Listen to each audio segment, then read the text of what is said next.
할렐루야. 오늘도 말씀으로 주님과 동행하고 계신 여러분을 주님의 이름으로 축복합니다. 함께 보실 말씀은 오바댜와 요나가 되겠습니다. 오바댜 1장 11절을 보면 오바댜의 활동 시기를 우리가 짐작할 수 있는 기록이 있습니다. 외국인이 그의 성문에 들어가서 예루살렘을 얻기 위하여 제비 뽑던 날이라고 기록되어 있습니다. 그러니까 이 오바댜는 바벨론이 유다를 침략할 즈음에 활동을 했던 것으로 여겨집니다. 오바댜는 에돔을 향한 하나님의 심판을 경고하는 사역을 합니다.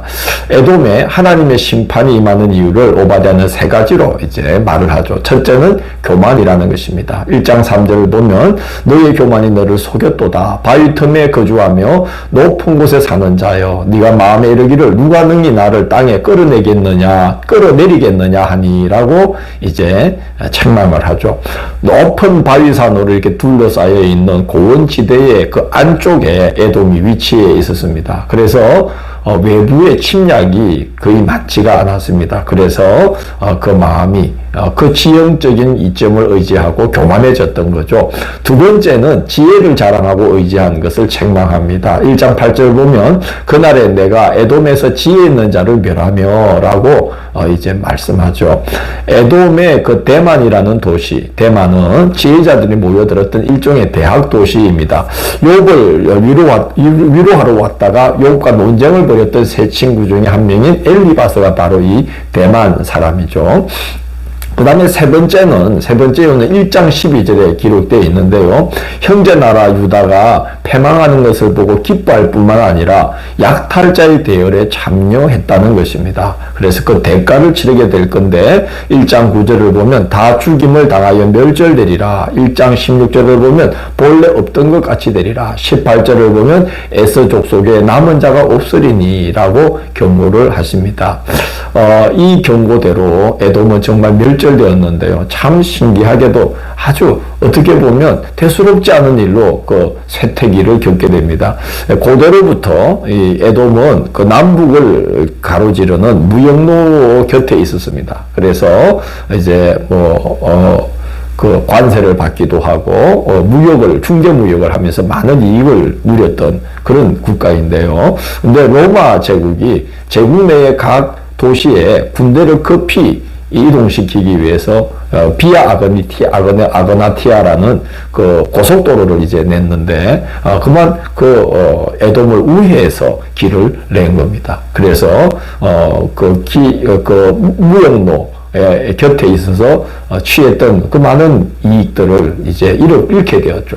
그러면서 나라가 급격히 쇠락하고 결국은 소멸되어 버리는 그런 이제 상황이 되어 버렸습니다.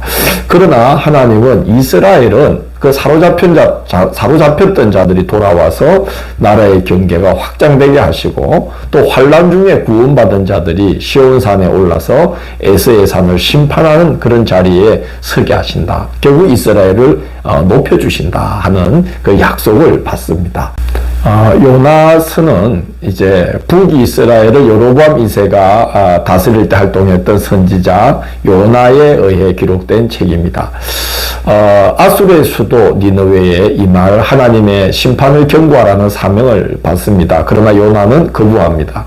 아수르 제국의 폭력에 시달리던 이스라엘 백성이기에 요나는 그런 자들에게 말씀을 전하라는 하나님의 명령을 받아들일 수가 없었고 또 심판을 경고하는 예언을 듣고 니느웨 성읍 사람들이 회개하여서 하나님께 용서받게 되는 것도 싫었기 때문입니다.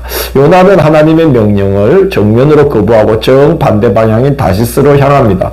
그러나 하나님은 요나를 풍랑 중에 바다에 던져지게 하시고 큰 물고기에 삼켜지게 하셔서 물고기 뱃속에서 사흘을 지내며 뉘우치게 하십니다. 바로 그 2장 말씀이 물고기 뱃속에서 드린 요나의 기도입니다. 2장 5절을 보면 물이 나를 영혼까지 둘러싸우며 깊음이 나를 애워싸고 라고 말하고 있고 2장 6절을 보면 내가 산의 뿌리까지 내려가싸우며 라고 고백하고 있습니다.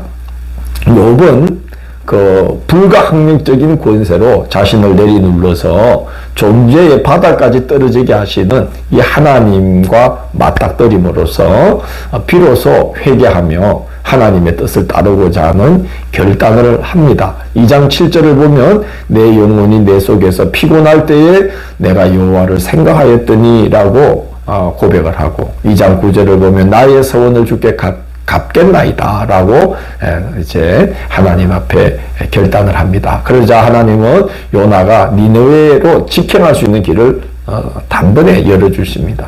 요나는 니느웨에 가서 하나님의 심판을 경고하는데 사흘 길을 걸어야 두루 다닐 이 성읍을 요나는 그냥 하루 동안만 다니면서 하나님의 말씀을 대언합니다. 억지로 했던 것이죠. 물고기 뱃속에 던져지는 고난을 겪고도 니느웨를 향한 요나의 이 생각은 바뀌지 않았던 것 같습니다. 사람이 변한다는 게 이렇게 힘든 것 같아요. 그런데 요나의 경고를 들은 니느웨 성읍은 왕으로부터 온 백성들이 금식하며 굵은 베옷을 입고 회개합니다.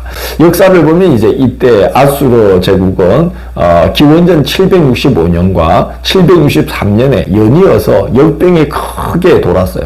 전염병이 크게 돌므로 국력이 일시적으로 크게 쇠퇴하여서 국가의 존망이 걸린 위기 상태에 있었다고 합니다.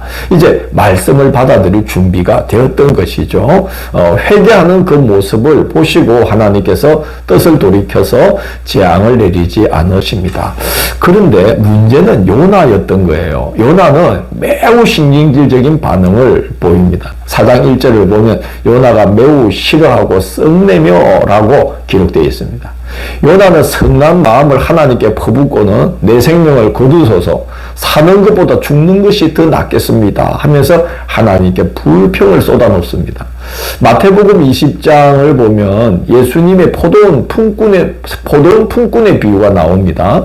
늦게 일을 시작한 자에게 주인이 한 데나리온을 주자 먼저 온 품꾼들이 많은 걸 받을 걸로 기대했다가 똑같이 한 데나리온을 받게 되자 굉장히 주인에게 원망을 쏟아붓습니다. 이때 주인이 이런 말을 하죠. 내 것을 가지고 내 뜻대로 할 것이 아니냐, 내가 선함으로 네가 악하게 보느냐, 그렇게 이제 말을 하게 되는데 요나의 태도가 딱 그 먼저 부름받은 품꾼들과 같은 태도를 갖고 있었던 거죠.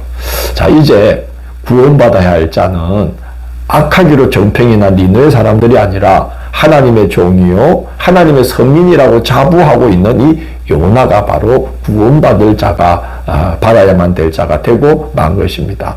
하나님께서 박능꾼을 통해서 요나를 깨닫게 하시면서 내가 성내는 것이 옳으냐라고 거듭 깨우쳐 주시면서 말씀하시지 않았다면 아마 요나는 바리새인처럼 자기 의라는 이 끔찍한 영적 감옥에 갇혀서 일생을 마치고 말았을 것입니다.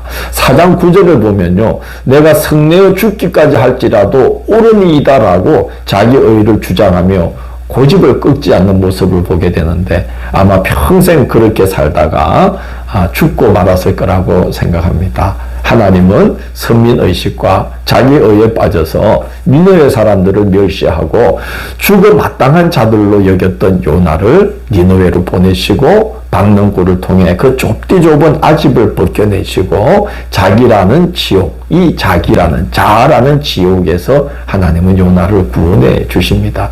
결국 요나서는 요나 자신이 하나님에 의해 구원받았음을 고백하는 간증이면서 또 악한 니느웨 사람들은 물론 만민과 만물까지 품으시는 하나님의 사랑에 대한 증언이 되겠습니다.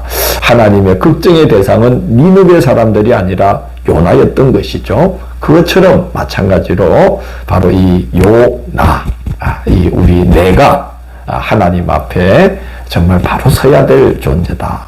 구원받아야 될 자, 그 구원의 은혜를 꼭 붙들고 가야 될 자는 다름 아니라 바로 요나다 하는 것을 생각게 되는 요나서입니다. 하나님 앞에 늘 자신을 살피면서 바로 세워지는 그런 하나님의 백성들이 되기를 원합니다. 다음 시간 9월 27일 월요일은 미가 1장에서 5장을 정의를 아는 것이 너희의 본분이 아니냐라는 제목으로 말씀을 살펴보도록 하겠습니다. 오늘도 함께 해주셔서 감사합니다.